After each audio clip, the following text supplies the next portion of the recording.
Ilang magsasaka sa Kalasyaw, Pangasinan sinimulan ng magtanim ng palay sa kabila ng kakulangan ng patubig. Sundan sa report. Sinabayan na ng ilang magsasaka ang naranasang pag-ulan para magsabog tanim ng palay sa Barangay Sungkoy, Kalasyaw, Pangasinan. Hybrid seeds ang gamit ng magsasakang si Oscar, kaya mabubuhay raw ito kahit maantala ang patubig. Kahit walang patubig, magtatanong kami, itong binili namin, iba ngayon. Para naman sa mga gumagamit ng ordinaryong binhi, kinakailangan nila ang patubig bago magsimulang magtanim. Ayon sa Samahang Industriya ng Agrikultura o SINAG, inagahan ng mga magsasaka magtanim para abutan pa ang mataas na presyuhan ng palay na nasa 30 pesos per kilo.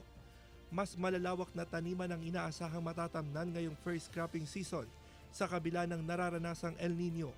Inaasahan kasi ang mas madalas na pag-ulan sa Hunyo at Hulyo na tamang-tama para sa pagpapalakas ng produksyon ng palay.